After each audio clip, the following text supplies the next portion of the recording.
Hey YouTubers, you guessed it, knife detector here, and wanted to bring this black beauty to you.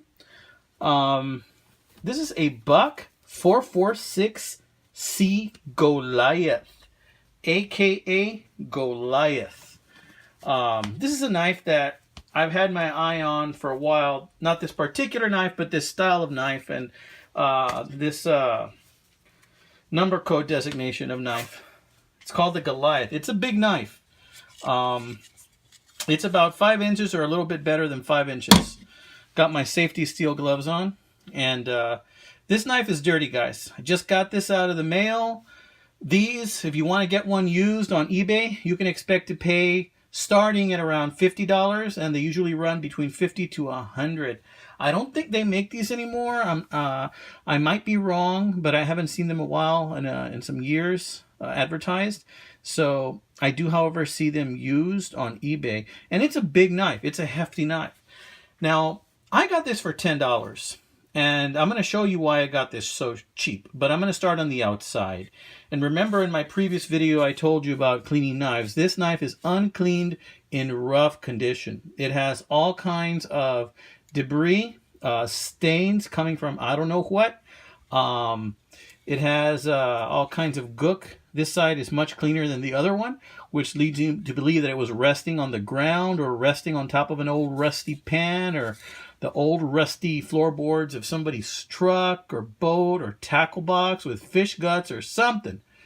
And it's got some issues, and I paid $10 for it, but let me show you the main issue with this knife. Now right here you can tell right away what the problem is. Somebody went ahead and took a big chip, crescent-shaped chip off of this knife, and they've gone ahead and used a traditional old-school kitchen knife sharpener to go along with it. Also, this blade has been re-tipped, and not fantastically either. Somebody did a real quickie re-tipping job on this blade. So somebody, in my opinion, they could have done a few different ways to chip this knife. They could have done a few different things. One, they could have been using it in a chopping motion to chop on something, trying to break something, and they just chopped a little too hard on a surface that was too hard and broke the blade. Two, they could have been trying to use to baton and hit the back of this knife here, the spine, but I don't see any batoning marks.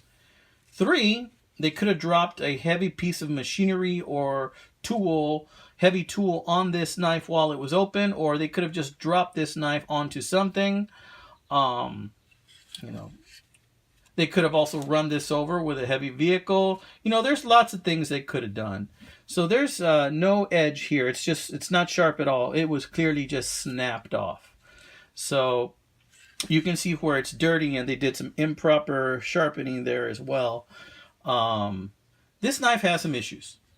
Now, that being said, I think $10 is still a good price to pay for this $100, $50 to $100 knife used that is probably discontinued and has a very sturdy plastic handle that looks like it can take a lot of abuse, and this knife has taken a lot of abuse. Does have a little bit of play in it, more than I would like. So one of the things I'm going to do is I'm going to do some things to make this knife functional again. One of the things I'm going to do is I'm going to give this a couple of taps right here where this pin is, on either side, just to go ahead and see if I can tighten that up. But before I do it on any of that stuff, I'm going to go ahead and clean this using the same method that I did in a previous video. Also going to reshape this blade. I thought about taking my Dremel and making some serration marks right here so that I could use that as a serrated part of the blade. But I'm thinking no. Instead, what I'm going to do is I'm going to smooth this little bit out, this little edge, this little point. I'm going to smooth it out a little bit more and try and make this into a better shape. Then I'm going to just sharpen it. I'm going to sharpen it so that if I want to, I can go ahead and I can use it to cut rope, twine, paracord, wire, whatever I want. And I'm going to go ahead and re-sharpen this edge right here. See if I can do a little bit better on that edge somebody created right there. It's going to take a little bit of work. See if I can remove some of that rust in there as well and clean this up. But the first step is going to be to clean it, and I'm not going to take you along for that ride. I'm probably going to show you the finished product after it's done. And my goal here is to come up with a knife that's still usable. As it stands, this is semi-usable right now as is, but I want to make it a little bit more functional. So let's see what happens. And the next part of my video will be showing you what I came up with.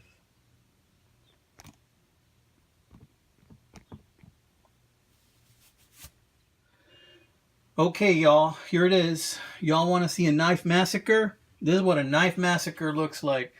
In order to get this where I wanted it, I had to go ahead and take off a lot of the steel on this knife, more than I actually would like to take off.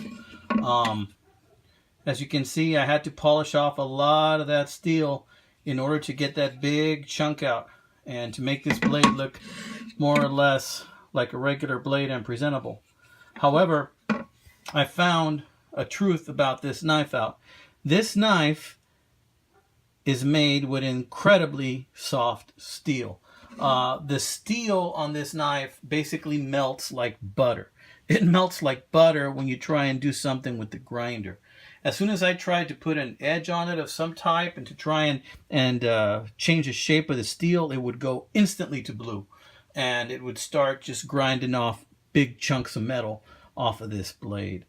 I think that this blade, that the steel on this blade is quite inferior. I think that this blade is made with something that's less than 440. I think it is a very soft steel. I've never really worked with steel that is so flimsy before. Even most Pakistan knives that I've ever owned have tougher steel than this. But that being said, as you can see, I did manage to get that shape out of the blade right then and there. It is sharp. Before it was extremely dull. So it is to the point, at least now, where it cuts paper no problem, and that's with the crescent part. So I went ahead and I sharpened that crescent part. I tried to get that coating off of it and uniformly, but I couldn't do a great job. And I want to stop right there because I don't want to take any more steel off of this than I have to. But I want to go ahead and just show you that where before there was no edge, now there is an edge. And that's what that part that I had to sharpen there from the broken piece. So the rest of it is sharp too. Trying my very best not to cut myself here. Really, I should have my gloves, but I just want to let you guys know that the goal in this was not to make it look pretty. The goal in this was really to find out if we can make this into a functional knife and something that you can use throwing in the tackle box or in a barbecue or to take hunting or something like that. That was the goal. I think we reached our goal. I did take more off of this blade than I would have liked. But it resembles a knife again, a knife that you can use. And I wanted to go ahead and share this video with you guys. So this has been Knife Detector, saying sometimes they're damaged. Sometimes they're damaged to the point of being useless. But a lot of the times, they are salvageable. And that was the point of this video, to try and salvage something that was broken and something that would otherwise be deemed as useless.